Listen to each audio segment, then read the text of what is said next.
Alla partenza con la batteria numero 7.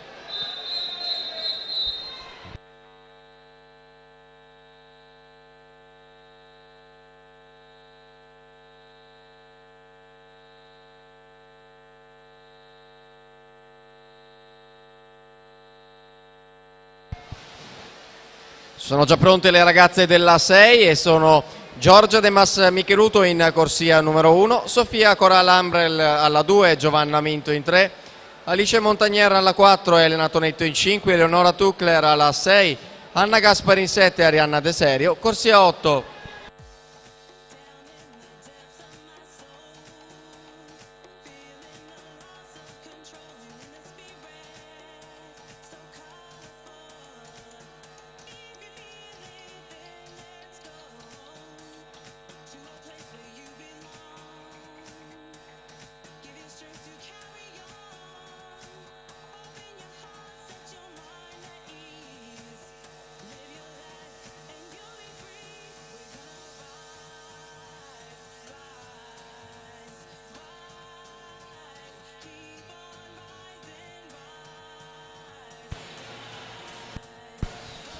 (1:00,94) è il tempo di Arianna Davide, con cui si aggiudica